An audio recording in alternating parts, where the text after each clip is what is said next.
A new chapter of Poppy Playtime just came out, and this chapter coming out has made me realise that I've never made anything from this game despite being a big fan of it, so I finally decided to change that by making some colours inspired by the critters. While I could definitely create accessories based on every single one of the smiling critters, for this video I decided to just make 2 of them to keep it a little bit more succinct, and so I didn't spend all my week making these colours. The first colour I'm going to make is based off Catnap because he's my favourite one of the smiling critters. You can actually see him back here. My sibling recently painted me this for my birthday. They did like the cute version of him so it doesn't terrify me while I'm trying to sleep, because otherwise he's looking directly at my bed, so he's like the cute version. I feel like in the background he looks a little bit creepy, but he is the cute version of him, I promise. And then for the second colour I picked Craftycorn because I wanted to do one that was a very different colour from Catnap. I was originally going to do Dog Day, but I just didn't really have the materials that I needed for him, so I decided to go with Craftycorn because I definitely had the materials for her, and I just feel like it looks really different from the Catnap one I designed. Starting out with Catnap, the first thing I did was collect all the materials that I thought I needed for this project. One of which is the purple fur, which I hate to work with, but it's just the perfect colour and texture for this collar, so I had to use it. Plus I have a lot of it left and I don't like wasting fabric, so I really like the fact that I can use a little bit of it for this project. Once I have my materials collected, I then immediately went and got more materials for the backing of the collar and started by cutting out all my pieces. As per my designs, I wanted these collars to be rather simple so that the pendants from the game would really stand out. So the base for the Catnap collar just ended up being 2 rectangles the same length as the front of my neck. I definitely could have made this section a lot longer, as I do feel like it cuts off a little awkwardly at the end, but I'm not unhappy with my decision to make it a half collar because full collars are really awkward to wear, and they also waste a lot of fabric around to the back where no one's even going to see them. Next I added a small strip of black down the front of the collar so I could hang my pendant from it later on. This piece was made by folding a thin strip of black fabric in on itself twice so that all the raw edges were fully enclosed. Then I ironed it flat and hand sewed up all the joining edges so it looked as neat as possible. I did think I filmed part of this process, but I actually hadn't, so sorry there's no visuals for that. I hope my explanation makes as much sense as possible. But once I had this piece made, I just loosely tacked it onto the fur piece as I knew it would get sewn into place when I sewed the edges later on. Once I had the front and the back piece created, I then moved on to making the ruffle for the edge. These started out as 2 long strips of fabric, 3 times the length of my collar, that I folded in half and sewed up the ends to hide all the edges that will end up on the outside of the end result. With that done, I then sewed along the very edge of the pieces with a very wide straight stitch that I could use to then gather on the ruffles. Once I got the hang of this, I started making ruffles all the time, but it took me a really long time to actually start using a sewing machine for this. I used to do it all by hand and it took so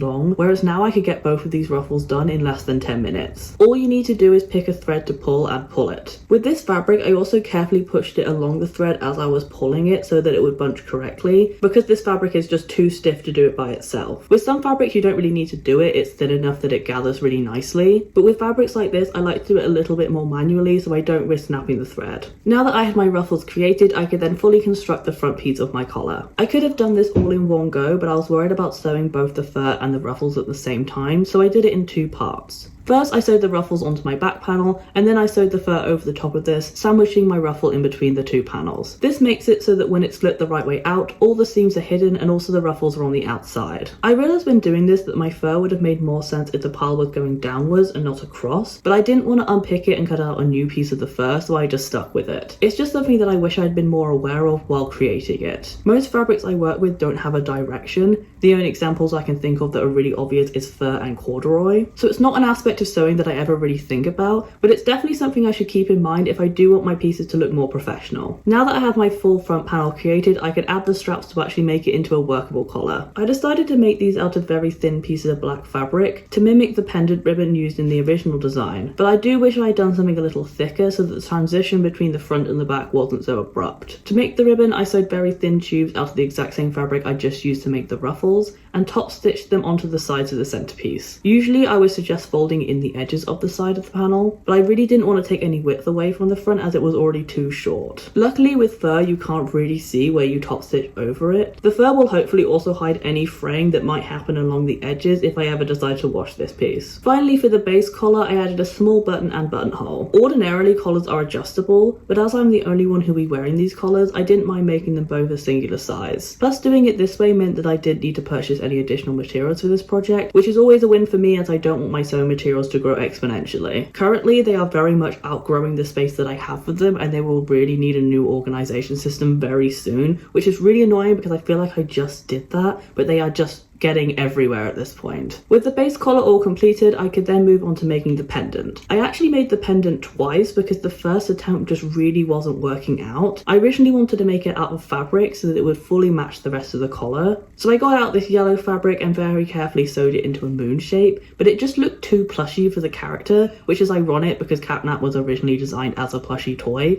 It just didn't fit what I had made in terms of the collar. So I fully scrapped it without even finishing it and moved on to a different method using foam. Until recently, I hadn't used foam in years, but I feel like it's a really good material for this type of project. The construction process was really simple. I just cut out a moon shape out of yellow foam, glued it onto a piece of black foam, and then carefully cut around the moon shape, leaving a slight black border. I really liked how the foam allowed me to create a black border around this piece because it really mimics how they draw him in his cartoon form. Whereas if I had made this with fabric, it would have been really hard to get that black outline. I probably would have had to paint it on, it just wouldn't have looked right. So it definitely was the right call to go with foam instead of the fabric. With the pendant all made, I then hot glued a 5p piece onto the back of it to give it a little bit more weight. Foam is very light and flips up very easily, so I wanted something just to weigh it down a little bit. I then glued on the attachment piece and a backing piece to cover up both that and the 5p piece. Hot glue bonds really well with foam, so I also thought that this backing piece would really reinforce the attachment point between the fabric and the foam. But with this piece being so light, I don't think it needs as much reinforcement as I was thinking it does in my head. With that said, the Catnap collar is actually now finished, but I'm not going to show you the final results just yet. I'm going to show you the process of my Craftycorn collar first. Like with Catnap, I started by gathering all the materials that I knew I would need for this project. This mostly consisted of the shorts that I used for the light purple backing of my Catnap collar. I've been really wanting to use these for a project for so long, so I'm really glad I found the perfect character that has the exact right colours for these shorts to be used. The main design aspect of this collar was the change between the teal and the white at the end of her hooves being the ends of the collar. To achieve this look, I needed to cut out 4 identical squares of the blue and 4 identical strips of the white, so that when I sewed these pieces together, the teal ends would be the exact same on both sides of the tube, but also on both sides of the collar. Basically, I wanted this collar to be as perfectly symmetrical as I could get it. Once I had all these pieces cut out, I then simply sewed the teal ends onto the white strips, and then combined 2 of these strips together to make a finished tube. Because I had already measured everything out, this process was really quick and easy to do. It makes me want to create more pieces that include a very sharp change between colours, as I know I could definitely achieve the desired look very simply. When sewing these together, I also kept in mind the lesson I learned from my Catnap collar and really paid attention to the direction of my fabrics. It's not overly noticeable because the texture of this material isn't very visible, but I cut and sewed these pieces so that they would all line up on a diagonal, and I made sure that these diagonals on the teal and the white were going the same way when I sewed them together, and it's just so satisfying. This is the level of detail that I really want all of my sewing projects to have. I wish I had the time to always put this much effort into this. I'm so glad this was a very short and small project so that I could really focus on small details like this. Whereas on big projects, I kind of have to let the details go a little bit more. With the 2 sides now done, ironed and sewn onto the central ring, I could then sew up the ends of the tubes. I did this by hand simply because I was in need of a nice, slow and silent thing to do. Sometimes the noise on my sewing machine gets a little bit too grating and I just can't have it going anymore. Plus it can be fun to hand sew things even if it does take a lot longer than doing it by machine. I've been thinking about doing embroidery for a project at some point, but before I get to that point, I really need to elevate my current hand sewing skills to a higher level. Hand sewing is just really hard for me. I don't understand how people can get such nice, neat, small stitches when they're hand sewing. It honestly seems like witchcraft. Once each side of the collar was done, I could then sew on a buttonhole and a button so I could actually wear it. To sew the buttonhole, I start off by using my machine to trace the edges of the hole. I then cut it open and hand sew around the exposed raw edges to make it look a lot neater and to make it more functional. There is nothing more annoying than a buttonhole with a ton of loose threads getting in the way of the button going through when you're trying to get dressed. So I always put in a good amount of time to make sure that I do not have this issue and just make them as neat as possible. Finally, I made Craftycorn's pendant in the exact same way that I made my second Catnap pendant. This one was a little bit more fiddly to do because it involved cutting a lot of perfect circles, which isn't the easiest thing for me to do personally. I always end up with the shapes being a little bit more boxy than I would like them to be, but I did my best to make these circles as round as possible. Once I had all my coloured dots, I then glued them onto a piece of black foam, which also acted as the shape's border once it was cut out. I am so glad that I figured figured out how to make these pendants using foam, because I don't even know how I would have started sewing this particular shape. I think I would have taken a really long time to sew a very small black base flower, and then I would have had to hand paint all of the colors onto it, and when painting over black it takes a long time and a lot of layers to do this. So it would have stretched this project from a simple 2-day project into probably a 7-day project, because I have to leave painting all the way in a different room so I don't touch it and then I tend to forget about it. Basically, the foam really saved this project and made it so much simpler than it would have been otherwise. With that said, the Craftycorn collar is now complete, and now that I have both collars complete, I can finally show you the final result.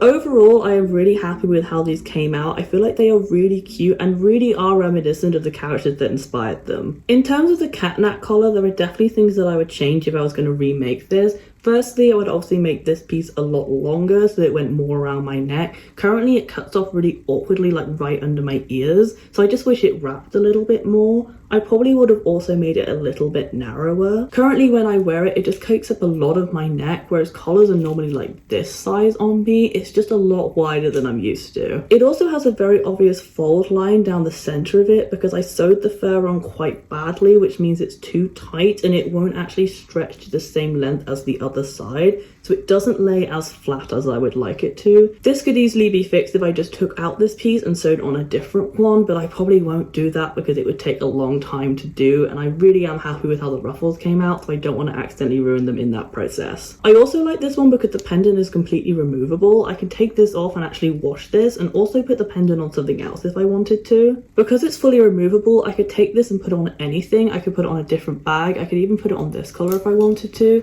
And I could just add it to a different outfit or a different look. It really goes well with this collar because it's also yellow and black. It just makes this a little bit more wearable and a little bit more useful in my everyday life. In terms of my Craftycorn collar, I actually think I prefer this one. It's just something that I'm more likely to wear. I really like the color of it and the transition between the teal and the white. It's just really nice and satisfying to look at. I also really like the little flower I made for her. I know hers is slightly different, like these shapes aren't fully circular, they're kind of around the center a little bit more, but I wanted to make mine perfect circles as I feel like it's just a little bit more reminiscent of the style that I tend to go for. So I'm probably going to be wearing this one a lot more than the catnap one just because it's a little bit more me. I'll probably just wear the catnap one more like this. With that said, that is it for this video. I really hope you enjoyed it. If you did enjoy it, please give it a like down below. Comment any other ideas you have for me, maybe other Poppy Playtime ideas that I could create, and subscribe as I post a new video every single week, and I'd love to see you again. But until then, bye!